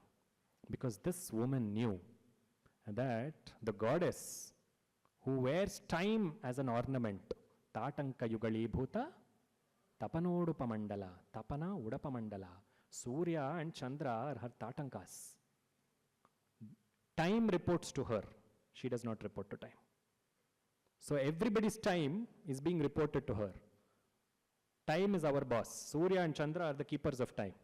This lady did a smart thing. She went to Time's boss and she said, direct application to you. And that fateful day, when her husband was to die, she accompanied him into the forest. And by the Vak Shakti given to her, by the virtue of the vratam that she performed for 1 year, she impressed Yamadharmaraja such that he said, take your husband back with you, Savitri. That is the power of your Pativratyam. She did not trick Yamaraja. That was that Dharma Samvardhini who said, I will alter the laws of Dharma because Pativrata Dharma is so powerful that I will give Prana Bhiksha. Amongst the different forms of Devi, one form that is specifically known to give Prana Bhiksha, one form of Annapurna, is that of Katyayani. Katyayani Vratam is performed. One is the gopis performed Katyayani Vratam when they wanted Krishna Paramatma as their Vara. But Katyayani Vratam can also be performed by anybody whose partner, irrespective of gender, anybody whose partner is, whose life is critically in danger, they can perform Katyayani Vratam. There are methods on how to do it, but these are ways in which she stands up for those who need her, and then she will give Prana Bhiksha. She gave that Prana Bhiksha to Savitri. These are some aspects of her Bhiksha. But these are all bhikshas with great amounts of sadhana and greater amounts of grace we can somehow earn. There are examples, there are case studies to say, Ishtvan sadhanakke, this is the kind of thing that happens. But there is one bhiksha which you cannot earn. No amount of punyam can say, by this much punyam, I am encashing all this punyam, now please give me this bhiksha in return. You cannot take that ration card and go to her. This kind of bhiksha, Annapurna can only give you if she wants. It is entirely based on her karunyam. This bhiksha is a very special kind of bhiksha called as Bhakti bhiksha. Because this bhiksha, even devatas do not get easily. In this prapancha, you can get anything and everything else, but to get bhakti is difficult. Once you get bhakti, to sustain bhakti is difficult. Because when bhakti comes, from the back door, you won't even realize sometimes ahankara will come. In the initial stages of bhakti, when bhakti is still ripening, say, eshtan preeti nange Krishnan andre, Janmashtami vrata heng martinpa nanu, I'll call everybody, I want to show them my Janmashtami. Ahankara has come or not? Happens. We don't realize it, but it comes through the back door. I want people to see my bhakti. And we all are also, as long as other people say it, or rather as long as we say it, we know we're comfortably using words to disguise what is inside here. Somebody is very skilled at something. And then if you compliment them on that, they'll say, Namdenide, ella devarde. You try saying the same thing back to them. Somebody has just done something very good at work, and you have gone and complimented them saying, you handled this project so well. And they say, Namde enide, ella devarde. You just respond to that saying, actually correct, nimde enide, ella devarde. Devardu irbodu, adre nanu tane kelsa madiddo. Devar nan kayinda tane ಮಾಡಿಸಿದ್ದು. Correct or wrong? This is Bhakti Pradarshana. Bhakti Pradarshana, we all know how to say through vak. But to feel bhakti inside and say, whether someone else is saying it or I'm saying it, truly it is you. It is your doing, it is not me. That bhakti bhiksha she will only give when she feels someone is ready. There are no parameters, there are no methods. You cannot gauge, is this going to come to me, is it not? It is entirely in her discretion. And such bhakti bhiksha, to show us the power of such bhakti bhiksha, she sent on this earth some Mahatmas who, first of all, were her radiance. When those Mahatmas have walked in land so close to ours, it's a blessing to be born in the same soil as them, to be able to roll in that mud in which they walked, because they distributed her Bhakti Bhiksha. Her Bhakti Bhiksha is the safest treasure Annapurneshwari keeps in her Bhandara. Dhanam, Dhanyam, Pashum, Bahuputra Labham, everything she will give. But Bhakti she will reserve and say, is this person deserving enough? And she has sent people down. Those people that she has sent down, those Yatindras, have lived the life of Bhakti themselves. No different from Parameshwari in their form. But they embodied that Bhakti. One such phenomenal being, for his snanam, his shishyas had arranged that Ganga water should be brought. And every day he should bathe in only Ganga water. So Ganga water was brought all the way from Kashi. See, everything is coming back to Kashi. Was brought from Kashi till Kanchipuram. And in this Kanchipuram, this Yatindra was given or was told that the lorry with Ganga Jalam for 1 year has been brought for your Nitya Snana Vidhi. This Yatindra said, Sari, come with me, all of you. Let's go to Gangai Kandacholam. Gangai Kandachola is one of the temples built by the Cholas. One amongst, we all know Brihadishwara, Gangai Kandacholapuram is one more where another temple of Brihadishwara is also built. One amongst the three, if I'm not mistaken. So he goes there and he says, all this water that you brought for my bath, no, let it be here, let it be deposited here for Brihadishwara's Abhishekam. So everybody is surprised, saying, but this was brought for you, Yatindra. Why? He said, because 1,000 years ago, when the Chola Raja installed this lingam, in those days he had Ganga Jalam brought from Kashi here. Now again, let the same retinue continue. This being didn't stop at that. He inquired with the locals about Gangai Kandachola. And he said, tell me about the temple a little bit more. And one priest from the Brihannayaki temple, Brihadishwara, Brihannayaki. Brihannayaki temple came and said, Yatindra, how do I tell you? How can I tell you what's happening here? I don't have enough food to cook and feed my own family. I have to offer Annam Naivedyam every day to Parameshwara. Yatindra said, tell me a little bit more about the history of this temple. So the priest began to tell him. And this Yatindra's predecessors, that is, the acharyas who came before him, had moved their matha from Kanchipuram over here because of the Mughal invasions. And they had stayed back here. Now when there is a matha, when there is an institution, obviously it needs care, it needs food, it needs money. So all of this, where was this coming from? The zamindars who used to take care of the Brihadishwara temple would divert the funds from the temple and use it to take care of the acharyas and the matha. This Yatindra asked for an accountant to do the math and said, by this logic, let's see how much money we owe back to Brihadishwara, because it is Brihadishwara's money that we borrowed. So how much money do we owe Brihadishwara? The account was made. It ran into thousands of crores, and I'm talking about 1960s. By then it was thousands of crores. So this was being debated, saying, what do we do? And he said, nobody has the right to use Parameshwara's money, Parameshwara's dhanam, except Parameshwara. We have to repay it. How do we repay it? He said, henceforth in this temple, in the month of Aipasi, which is the Tamil month that will come now after Puratasi, in the month of Aipasi, on the day of Purnima, on that day, let the Shivalingam be covered with Annam.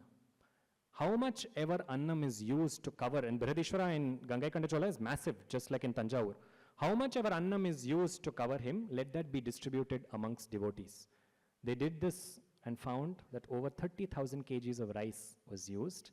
And he said, let the Annam of that feed people, and through that may there be Anna Samriddhi, and may the Runa that we owe the temple, the Matham that has been sustaining on the temple's funds, may that Runa also be covered. Every year, let this Annabhisheka continue.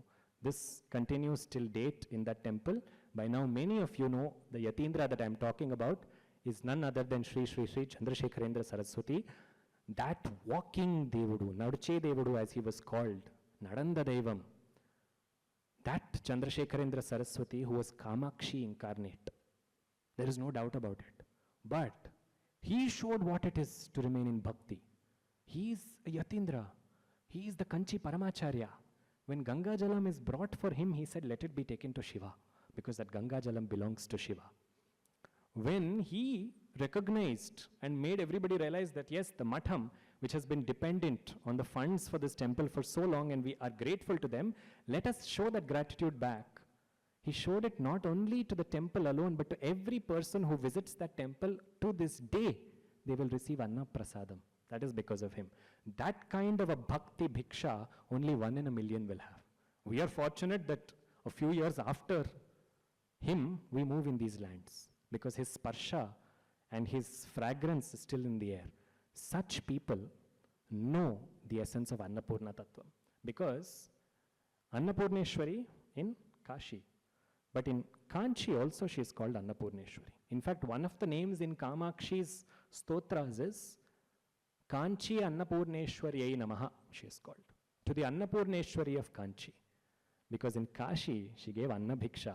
In Kanchi, in the form of Paramacharya, she gave Bhakti Bhiksha.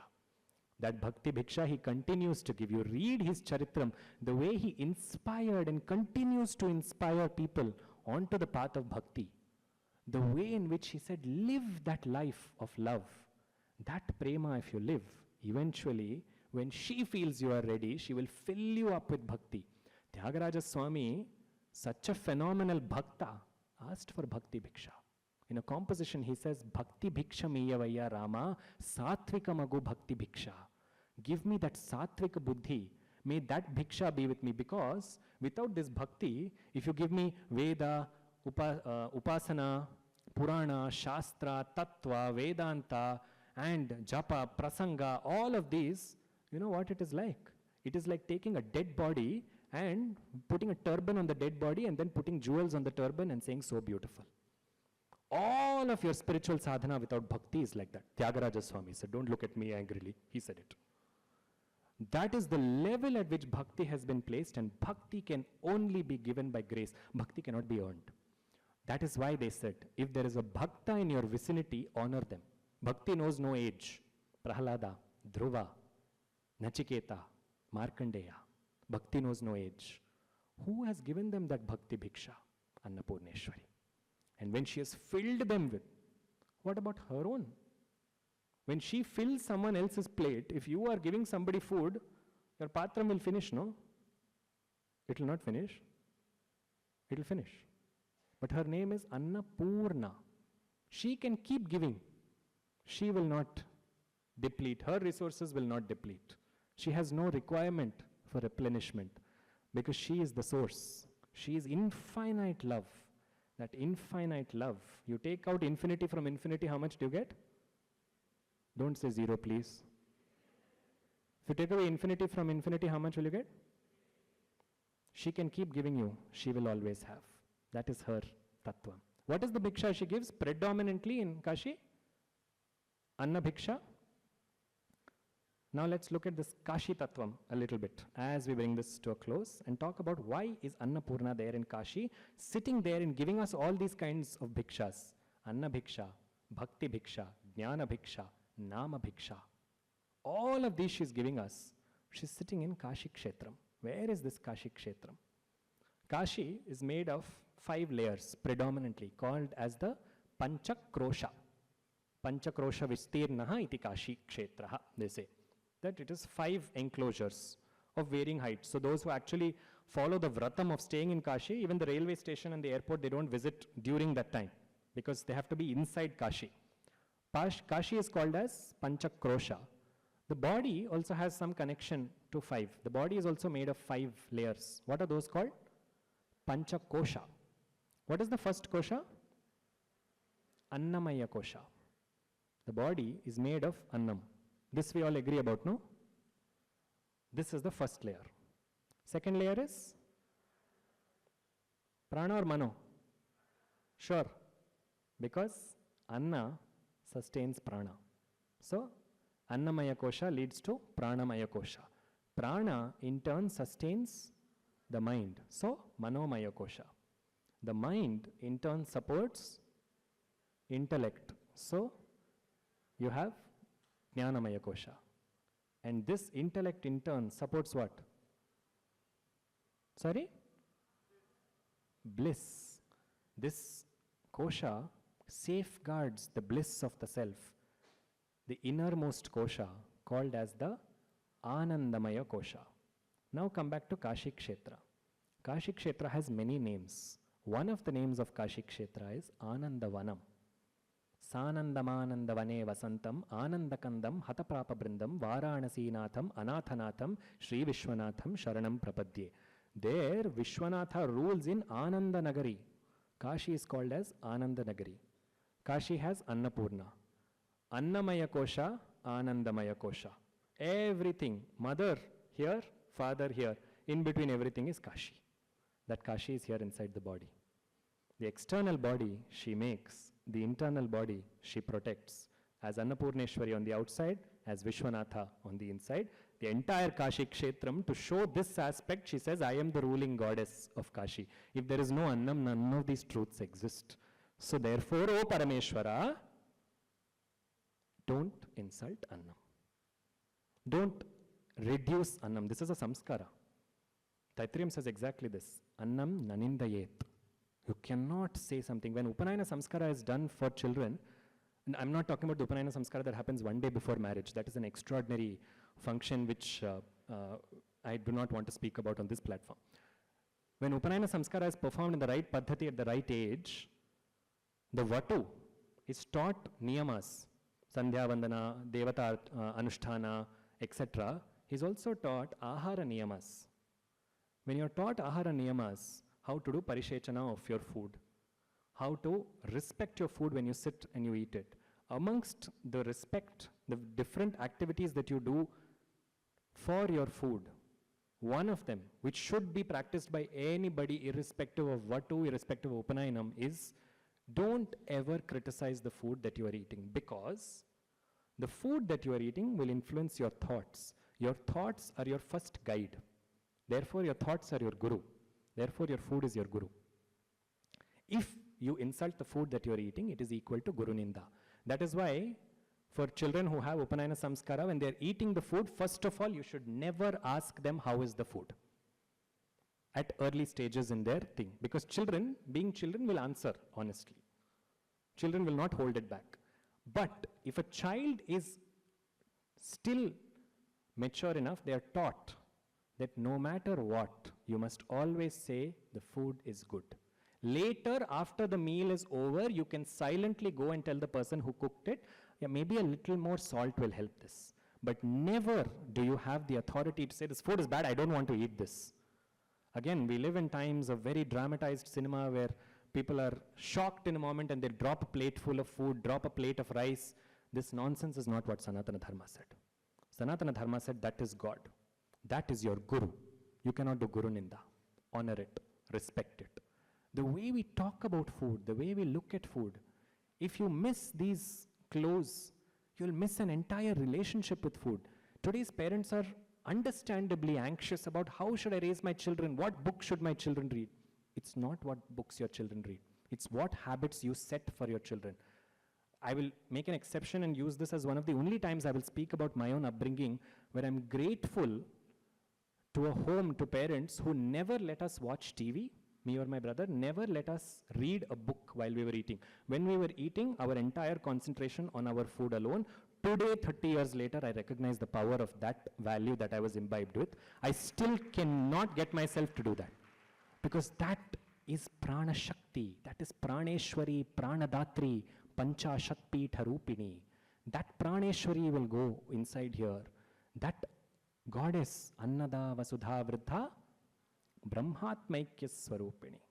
Outside she is the giver of Anna, inside she is merging us with Parabrahma, Kashi Kshetra Nivasini. How many of these namas are connecting to Annapurna? That food deserves respect. Worry about which books to read for your children later. You don't look at your cell phone when you're eating food. Your child will follow the same.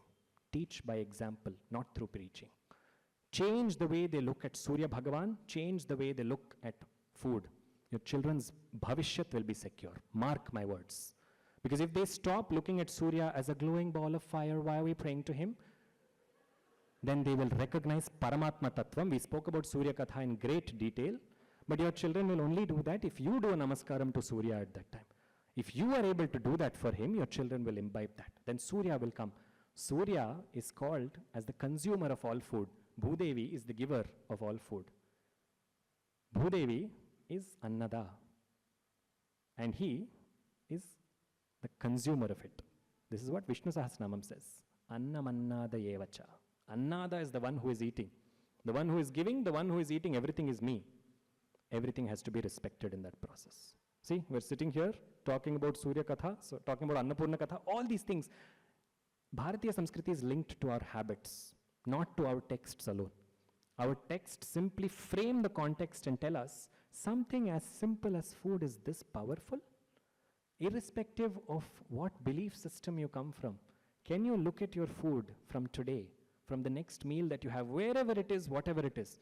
We no longer live in times when we are able to eat only in the security of our homes. We still have to eat sometimes outside. But Shastram is saying that when you eat outside, you don't know what bhavam has gone inside the food. The bhavam of the person who is cooking will go into your food. If you are in a bad mood when you are cooking that food, that energy will seep into the food. That is why food which is earned through violence, food which is pulled out of animals when animals are in pain or are in fear, that food will carry that fear, it will go here, it will enter the thoughts, and that fear is what manifests in the mind. That is why they said, be careful of what you eat, where you eat. Be careful of what mood you are when you are eating it. Chew your food properly. Everything about food, they said, most attention you give this. We gave because day 1 sundal, day 2 vada, day 3 paisa. That's not the only kind of attention they asked us to give. Every meal, become cognizant. For a few seconds before your meal, think of all the people responsible for that food on your plate. From that farmer, hundreds of kilometers away, who transplanted that rice when it was raining in order to ensure that it reached you. From that lorry driver who brought it either to a middleman or directly to someone who would sell it to you, to the person who packaged it, to the person who collected, to the person who cooked it, and to the person who fed you. How many Annapurnas every day are there in our lives? Are they getting our prayers or not? We don't have to worry about, so Annapurna is wearing, how can I do Annapurna Upasana? What do I need to do? Thank all the Annadatas in your life. Say Annadata Sukhi Bhava and mean it. Let that prayer reach every farmer, because the Annapurnas of this country, which is the largest agrarian producer for the world, are all those farmers who day in and day out are toiling so that we can sit here and have rice, not just for our food, but for every ritual that we perform. Today, if we are able to do all of that comfortably, it is because Annapurna is present in each one of them. That is how we need to expand our worldview of her and recognize that where she rules, a world will be set up. Where there is dhanadhanya samriddhata, where there is abundance of food, of grains, it will distribute from there. That is the nature of the universe. Wealth is not meant to be hoarded. Dhanam. That is why Mahaperiyava, Kanchi Mahaparamacharya asked us to do one thing, and I'll encourage you to do this. If you want to know what kind of sadhana to do, consider this Paramacharya's taking his example, follow this. He came up with a beautiful scheme called as referred to as different names in different languages, but essentially the one handful scheme. All he said in this scheme is, every day when you are cooking, take one handful of rice aside and keep it. At the end of 1 month, how much ever is collected, go and give it to a temple nearby and ask them to do Annadanam with this. If you do this, everybody who comes to that temple will have food. And many people who cannot afford a daily meal will come to that temple. Along with this, he used to say, give 1 anna per month. Let that be used to buy vegetables. In today's time, we're all blessed to be earning well enough for us to add a little bit more generously. Because our generosity ends when it comes to charity. 100 paisa kalwa. But that we don't think when we are in a restaurant eating mosru for 2,000 rupees. Stretch your hands. Allow that bhiksha to become from the heart and donate 1 handful of rice per day, 1 month. Start again. Do this as a habit and see what it does to you internally. This doesn't require much, just 1 handful of rice. As a symbol of that, we asked you all to bring 1 handful of rice, and I was so touched when as soon as I entered, Neelanna told me 1 sack is already full. That's the love and the prema that you all brought here, so gratitude to you all for beginning your journeys of passing on Annapurna's bhiksha. We are only caretakers of her bhiksha. This is not our bhiksha. We are not in a position to say, Naan kodta idini bhiksha. We are nobody. It is hers. We had it for safekeeping. We are transferring it. That is true of bhiksha. That is true of Anna. That is true of this world. This earth is not ours. We are simply safekeeping it for future generations. It's hers. It's his. That's why he's Vishwanatha. It belongs to him. I'll leave you with this final thought. We started the story between the samvada that Parvati and Parameshwara had. We'll conclude it over there as well. Parvati is giving bhiksha to Parameshwara. Why? And what bhiksha does he receive? Is it Anna bhiksha? Is it Bhakti bhiksha? Is it Jnana bhiksha? Is it Nama bhiksha? Is it Prana bhiksha? Which bhiksha does he take? This answer lies in Prema Siddhanta, in the philosophy of love, where Annapurna gives and Shiva receives. Shiva, who has altogether abandoned everything, still is dependent on her. Why? Shiva is Purusha. She is Prakriti. Purusha is the creator. Prakriti is the created. The creator comes to take back from his own creation. He comes and begs from his creation saying, you give me. And then she gives him. What does she give him? She gives him love. The bhiksha that he receives is prema bhiksha. If you want to give Vishwanatha anything at all, give prema, because that prema will go into Annapurna's patram. That is the bhiksha that she will give him, and that is the bhiksha he wants. There is nothing else we can give him. If you make something for him, make it with love. The essence of your food will be taken and she will serve it to him. You do anything in this world with true love for Paramatma, that will become an offering to Vishwanatha. That is the idea behind the icon of Annapurna seating and feeding him, saying, all our offerings are coming from her and they are going back to her. She in turn offers all that back to him as prema bhiksha, and that relationship of love sustains them and sustains all of us who are within their realm. I think with that thought, I would just like for us to close our eyes for a minute and visualize how every part of this Devi just gives. She gives so freely. Those Padaravindas, those Raktavarna Padas, they are called, as Rakta Kamalasana. She is seated on a red lotus. Her red feet are merging into the red lotus. What do those red feet give? Those feet give security. Those feet take care of anybody who surrenders. There, she gives Abhaya Bhiksha from those feet. Focus on her thighs, on the lap on which she seats her children. Ganapati and Kartikeya sit on that very lap. There, she gives her free Matru Bhiksha. With no hesitation, anybody who sits on that lap of the divine becomes her child. Look at the stanyam, the breasts of that goddess, which are oozing with karunyam. She feeds that to anybody who wants and who wants her love. Jnana Sambandha drank the milk of those breasts and became such a wise being. He became a Shivacharya. That is Jnana Kshiram. From there she gives Jnana Bhiksha. Look at those hands which support the Manikya Patram with the Madhu Rasam inside it. And the Divya Annam. That Divya Annam can be anything that you are seeking from her. It could be Annam, it could be Dhanam, it could be Dhanyam, it could be Sampada, it could be Atma Tripti.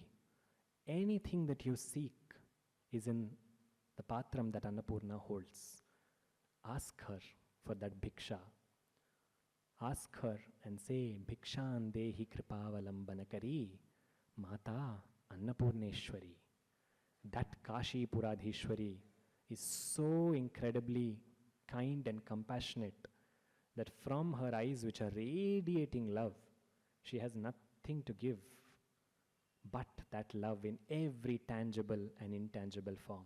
For all the tangible forms, Bhudevi is behind her, supporting and lending her own Shakti, and for all the intangible forms, Sri Devi takes care from above. Bhudevi on the earth, Sri Devi from the sky. Fill our lives with everything that we need. As long as we go to Annapurna and say, by your grace, my home and my heart is full. As long as we keep doing that, she will keep taking care. If for some reason we feel something needs to be full, then we focus more on that element and connect to that Annapurna and say, you are full of this element of life, of vigor, of courage, of kindness, of compassion, of love. Let that flow from you to me. And ultimately, let all this love that you give me, may I give it back to you, and may this become the bhiksha that Parameshwara eats. With this drishyam, we go from here straight to Kashi Kshetram and remain there in this Punya Kalam of Navaratri. It has been an absolute honor to sit with Annapurna Katha, which is a Katha that moved me on so many levels, and to witness the way in which this Katha would emerge was a revelation even for me, to be very honest. And against that backdrop, may Annapurna in your homes, sitting there in that small bowl of rice, may you recognize she's actually the Empress that is governing your body and your mind.